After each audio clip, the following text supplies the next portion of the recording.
Hi everyone, Archana and I welcome you to this episode of Consciously Caring for Aging Parents. We bring our combined wisdom and life experiences to each of these conversations. May these conversations inspire, nurture, and support you in your own journey while you care for your aging parents. So let's dive in. So, hi Archana and hi everybody, and welcome to this third session of our series Consciously Caring for Aging Parents. And our topic today is conscious conversations with aging parents. So, Archana, what does this topic feel for you, or what is it that you resonates with you with this topic? Hi, Smriti. Hi, everyone. So it's wonderful to get started with the third session and about a very important topic about conversations. Well, according to me, isn't our relationship and everything revolves around our conversation. I mean, if we have nice, healthy conversations with people around us, be it our parents, our children, our friends, then the relationships are good, isn't it? So it's such an important thing. And it also matters how you converse with someone. And conversations are those thoughts in our mind that we want to put it across to someone so that we are understood.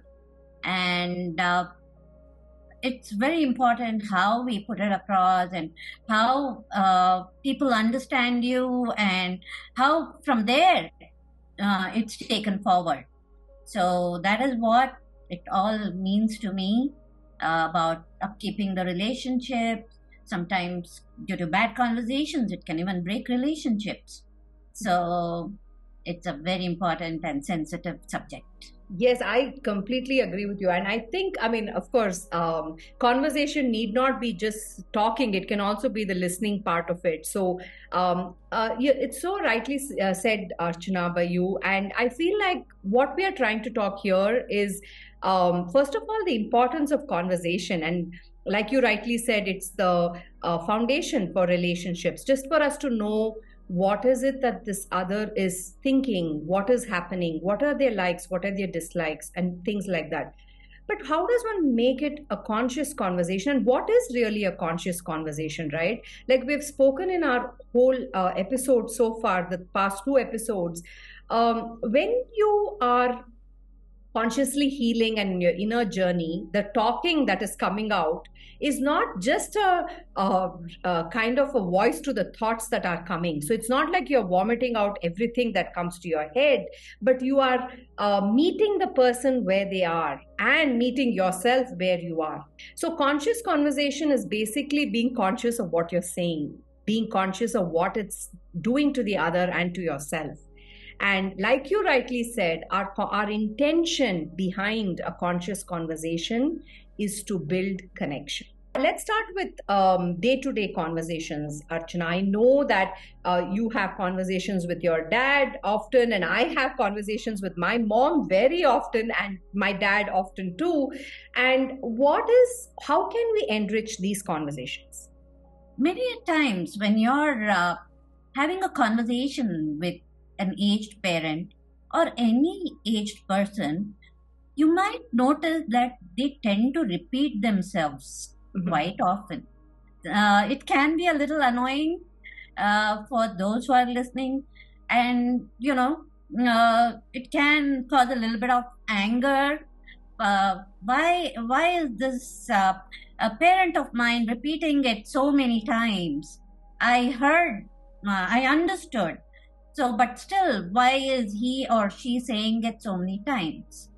Right? And this is something that even I have gone through, and I'm sure a lot of our listeners will also relate to it. When they do that, it also requires a lot of patience, and also to have that, show that interest, even if they're repeating. they're repeating, and we have to show our interest in listening to it without losing our patience. However, when they're saying it with so much of interest that, yes, when you hear it with presence, it definitely makes them feel heard, right? That's one thing. The other thing about the repetition part, Archana, I feel like topics get repeated, especially when you talk to your parents every day. You notice you're talking about the same thing over and over again, and then we say, oh, this we just spoke again, or maybe we should not so talk so often. Yeah, that is something you have to look into, like how often is often for you. But the thing is, who is the one in the conversation who has more possibilities of topics? It's us, because we go out, we have interactions with others. So can we bring in other topics instead of ending the conversation? Can we enrich the conversation, asking questions about their life or about what is your point of view, whether it is a political or whatever? And again, here you need to remain not cherishing your opinion, but just talking as a conversation, right? So that is a repetition too, the repetition of the topic that goes on and on and on. We're talking about the same thing again and again. True. Yes. Mm-hmm. And also, they may have some nice, enjoyable conversations, recalling about their past happy memories. So, like, I have my father who enjoys talking about his experiences when he was employed in a factory, all the equipments that he developed. He likes to talk about it, many times, and recall those happy memories and how he got the recognition for having developed those and the awards he got. Mm-hmm. Basically, according to me, so the daily conversations can generally be like this. Is there anything that you want to add to Yeah, this? so I think we've covered most of it, but what I feel very much as a foundation, right, Archana? We start when we start caring for our aging parents, and then we are doing stuff like this, and so the conversations start revolving and become very mundane on only how are you feeling, what's happening, ta, ta, ta, ta, ta. That whole connection of just talking spontaneously and knowing that this is not just this is a human on the other side who has likes, dislikes, feelings, emotions, and yes, they are expressing all this. But can we not take away the fact that they are in the driver's seat? The autonomy that is so important for any human being. So when you're talking with that respect, and the inquisitiveness to know, like my dad loves to talk about his travels that he has done, and so many other things which happened when he was younger, and they can be informative to us today too, and just a curiosity of knowing what is happening. And I feel this the fact that it's not always a doing and telling and advising and suggesting and that kind of conversation. Why don't we just be and just see what comes out of the conversation? Sometimes, maybe just a silent sitting together, being silent. So I think silence and that connection is also a very important aspect of conversation. I'm really learning that listening to my parents is extremely important. Somewhere we get into this role that we know more or whatever. No, we don't, and we are not in any control here.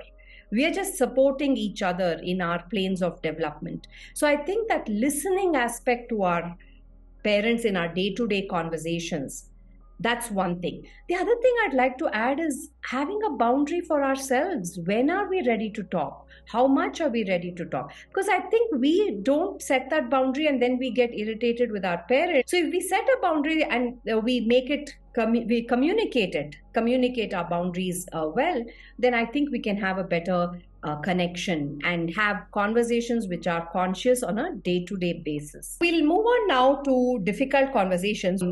Difficult conversations, there are so many crucial matters like the bank, the property, valuables, so many things that these parents want to talk about. Sometimes parents want to talk and the child is not ready to listen because we can't, talk about a time when they are not here. And sometimes the child wants to talk and the parent is not ready because they cannot envision themselves not being here, right? This is both the truth. So, what is your experience on this side of the difficult conversations? So, as you said, yeah, it's difficult conversations is something that neither the parent nor the caregiving child, they are prepared to accept that reality, that this is going to happen, or this is the concern, and we need to discuss about this. Both of them are in a state of denial. And for the parent, it's very difficult to think about their to talk about their death, or after that what happens. And they also think discussing certain things can cause a burden on the child's mind, so they try to avoid. And for the adult child, they tend to avoid having these difficult conversations because they think it will be a sign of disrespect for the parent. So if I'm going to talk about property, then what will my parent think about me? So will my parent think that I'm behind the property? So they try to avoid such topics. And also they think that by having difficult conversations with the parent, they will be upsetting them. So that is why they tend to avoid such difficult conversations. Yes, you just said it as it is, very, very honestly, Archana. And I remember an experience with my mother-in-law when she was slightly ill, and somewhere she had recognized that this is a reality. So she once told me, because my dad is a chartered accountant, she said, "Can you ask your father to write my will?" And I exactly thought of what you are saying. Oh, she's going to think that I am after it. Oh, why are we writing the will? Oh, that I was in denial then, and I didn't do it, but she did it on her own. And it was so helpful when she actually passed on, because it made it easier for the family to respectfully deal with her belongings. So I completely understand what you're saying. This is a complete misnomer and a myth, which a lesson that I have learned, that it is not about being after that. It's about letting this person have full autonomy and being in the driver's seat even when they are not here. Right? It gives them the full responsibility and ownership as to what do they want to do with their things. Right? So that is one thing. The other thing is bank accounts. We know enough people who have not, put in the custody to another person, or not told the better half or another child, depending on how many parents are left. And so the people have to figure it out. Sometimes it's not even figured out and the money just goes. It's not even being able to be retracked and retraced. So that's where I think this talk about where is it, what is it with the adult, right? What do you think in that respect? Yes, that's right. Yeah, many times it happens that way when things are not sorted out in a proper way, especially when the aging parent is in a good mental state and is capable of organizing things. They should do it. Otherwise, later on, it can create a lot of confusion to even get that money back into your account. Yes. So I feel it's highly necessary that either we check if everything is fine with our bank accounts, with the property, or with our valuables. You have a bank locker, so you have a nominee, someone in the family is the nominee to operate, or the bank has to keep keep checking and send out reminders. Yeah. Definitely. And I think the financial aspect of this is, one is the money that you have. And you know what, you're very right about, if you're in the right sane mental makeup, you can use this money the way you want till the end. But there should be some talk happening with the children as to, if that doesn't, like say with dementia and mental deterioration like that, what does one do, and what, so that their wishes are respected even at a time when they are unable to make those decisions. So I think talk about money, I mean, this is something I need to learn too. It's I'm not very good at this, but I see how important it is to know what is happening. It can definitely reduce a lot of burden. The other important talk, I think, is about even their physical health. You know, when you say, how are you feeling? I'm fine. And sometimes we just take this platonic I'm fine to be the reality, when actually they're not telling us the absolute truth. So when we are having conversations, is to ask questions, to find out, to, when you visit or on a video call, how can you find out something doesn't seem okay? That's one thing. The other thing is, when there is an intervention like a surgery, medication, treatment, how does this person want it? What is the kind of plan, if they can make up their mind? And if not, when they are healthy, what to do when a condition comes when they are not in a position to sign a document for their health treatments? Wherever we can, I don't think we can make this foolproof. I think you still end up in those difficult situations in these times. It's not foolproof, but where can we have these things? And the real eye awakener was for me recently. So my dad was unwell, and we went to the doctor, and he was completely aware, conscious, and he's a very informed, autonomous 83-year-old. We went to the doctor, and he was actually checking his weight, and the doctor called me in because he's 83. These doctors call the child in to ask questions, and they asked me, so what medication is he on? And I knew very roughly, but I had to ask him, Mappa, what medication are you on? And he told me. Then how much is the BP dose? Then he told me. How many times you're taking it? He told me. And that time it was an eye opener for me. Thank God he can tell. What Right. if he could not tell and I don't even know it? So conversations around what medications you're taking, especially if you're living far away, how many times a day you're taking, what is your dosage? What did the doctor say? If you didn't go for the appointment with them, it's very important. It can be life-threatening if you don't know what medication they are on and you don't give right information in the event that they are not able to say it. What is your experience, Archana, with this physical health talk? Like with your dad, how do you find out that he's physically well or needs help? So I noticed that by looking at him, and many times he's verbal about his health condition.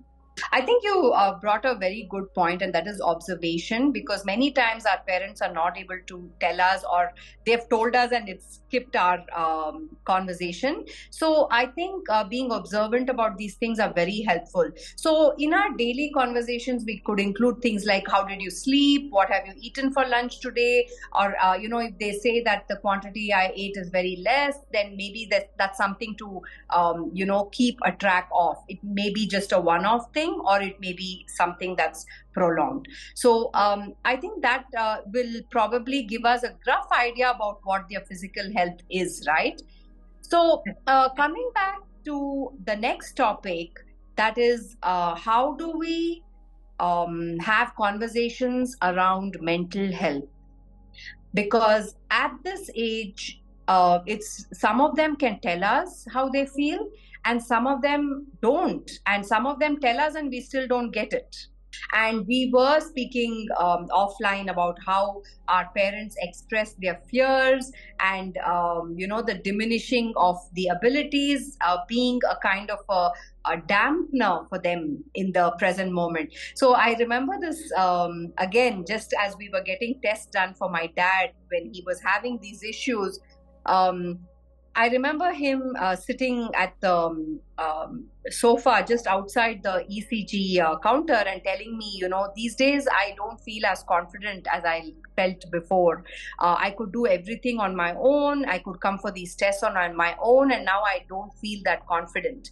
So when he was telling me that he is feeling less confident, I think it takes us back to the place where we want to fix something, and we immediately reply saying, "Oh, of course you can do it. Of course you're 83 years old. After all, how can the confidence be the same?" And so we are trying to, just fix the situation then. But I think these are moments for us to take it in and saying that he is feeling less confident. So how does that make him feel?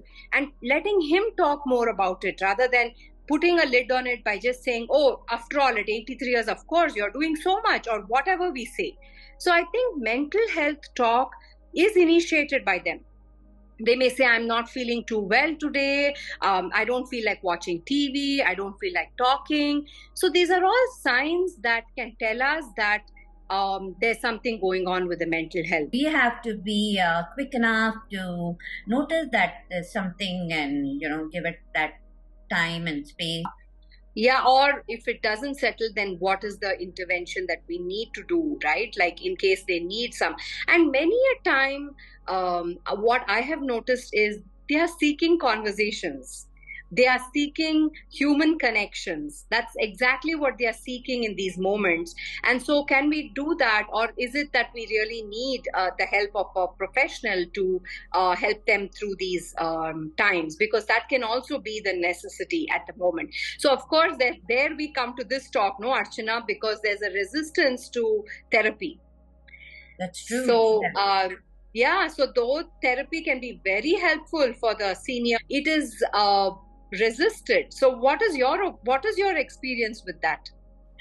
Right, but of course, using professional help is very much needed at times in helping the aged parents to come out with their actual problems, so they are more vocal about it. But they also do show some resistance at times. They don't want to kind of openly talk about what is going on. I've noticed that as well. So, but yes, in that case, we cannot push them too much to have those conversations with the therapist or a counselor. I agree about the forcing part, because it's not going to help if they're pushed into it. I just think that we ourselves as adult children must be open to this possibility that there is a coach or a counselor or a therapist that can help us. And the reason why they can help us is because, first of all, they are professionally trained.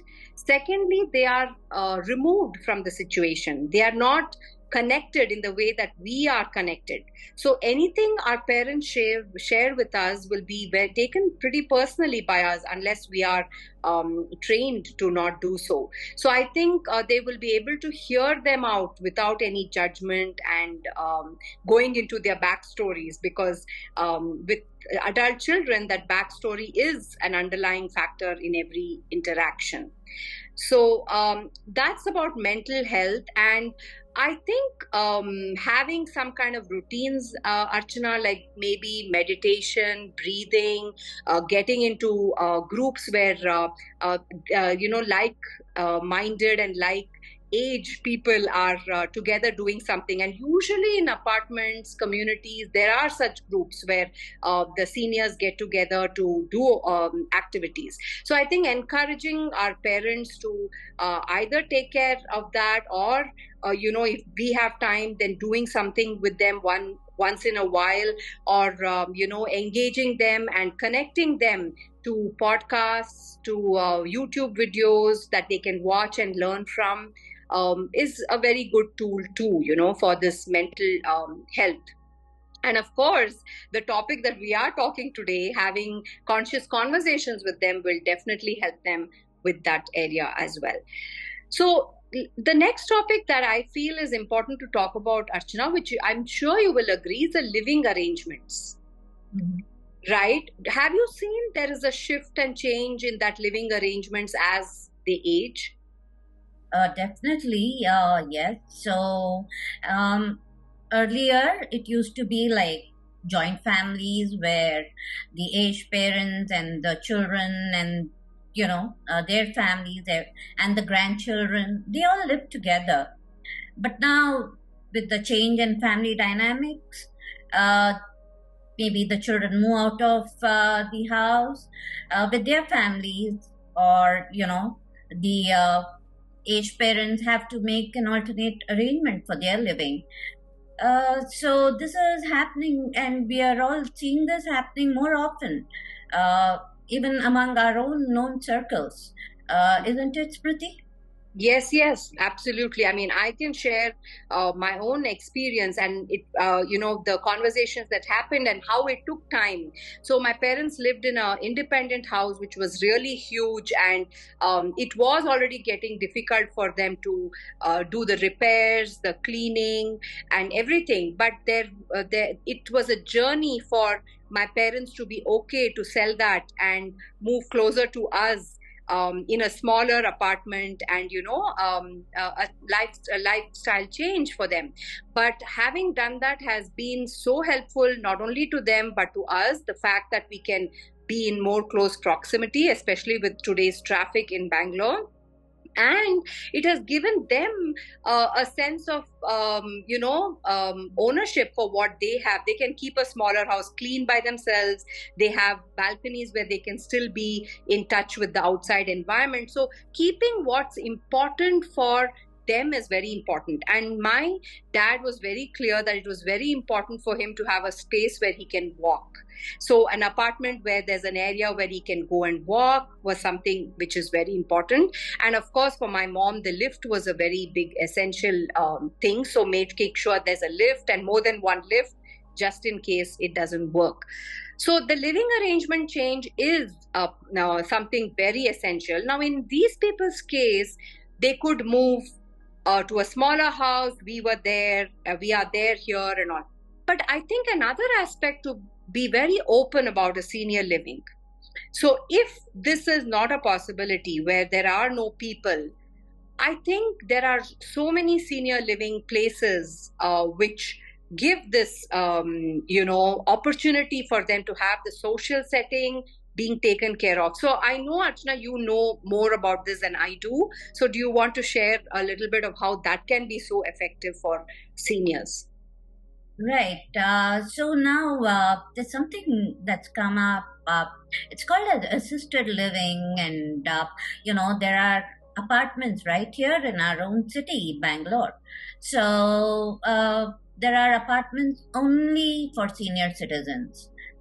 It's kind of a community kind of a living where the aged people, the seniors, they live in their own little flats, but there's also a sense of community there, and they get engaged with a number of activities which are organized, and besides that, there's also a lot of advantages. The advantage is that there's always a doctor and a nurse available there 24/7. And inside each apartment, there is an kind of a facility where there is a panic button. If somebody by chance has a fall or needs some immediate medical attention, and they press the panic button, what happens is it gets connected to the nurse's room. So they get the signal there, and they rush to the particular flat from where that button was pressed. So this is an advantage there, and also there is always somebody who comes and helps with the cleaning, and food is available at all times. So if it's up to the seniors whether they want to cook food for themselves in their apartment, or they can go to the cafeteria to get food. So this is something that I noticed, and I found it to be a great option for seniors who want to stay by themselves, have an independent living, or it can be because their children don't live in the same place and they have to make an arrangement like this. So that way they are living with dignity and also having all the facilities necessary for them. Yeah, I think that's beautiful. I remember somebody mentioning to me, even in Coimbatore, a place called Nana Nani, which was very similar, and they were really enjoying their stay there. And it doesn't mean that this causes disconnection. See, everybody cannot live together all the time, even though we would love our children to be with us always. It's not possible. And being open to this kind of assisted living or downsizing the house or whatever it is that works for one, there is no one rule for everyone. But what works, I think, is crucial to look in. And this brings us to the fact, Archana, that if one has to make these decisions of living with assisted living or downsizing from a home to an apartment or whatever changes in living arrangements that we do are very tied to our beliefs that we carry around that and the shoulds and the should nots, and the biggest thing is the expectations that we have around what children should be doing for us, right? So this is something that the senior person will also need to look into, and the adult child be compassionate about how the aging parent is going through these thoughts in the head. So it's not easy. It's not at all easy. I remember recently when my husband and I were deciding to make a will, and it was a hard decision. The fact to even look into the fact that you're not going to be alive one day is a lot of work. It is scary. Even while signing the papers, I was scared. I mean, it was scary, but it was to be done. And so are all these decisions that we take of assisted living, living on our own. And of course, there is going to be one survivor and the other one goes. These are all facts of life. And at one point we are either alone or we have to adjust with other people. So there's so much of truth of life, I think, right, Archana, to make these decisions. Very true, Smriti. I can understand that, because when planning or when discussing difficult topics with aging parents, or you're just trying to prepare a will, as you were saying, we should have that amount of preparedness, yes, for the future, rather than just focusing on the fact that you're not going to be there one day, or the end of life circumstances. Have that preparedness, make arrangements, and this reduces the stress for everyone, and also emphasize how planning can bring peace of mind to all the members in the family. So we need to have these open conversations, which I think would be necessary, and if it is possible, please have. I would suggest it's a good idea to have it, and it's that way of being very practical about the whole thing, and make it as a necessary step in the family. And this brings us to the really, really difficult conversation, and that is the end of life conversation, right?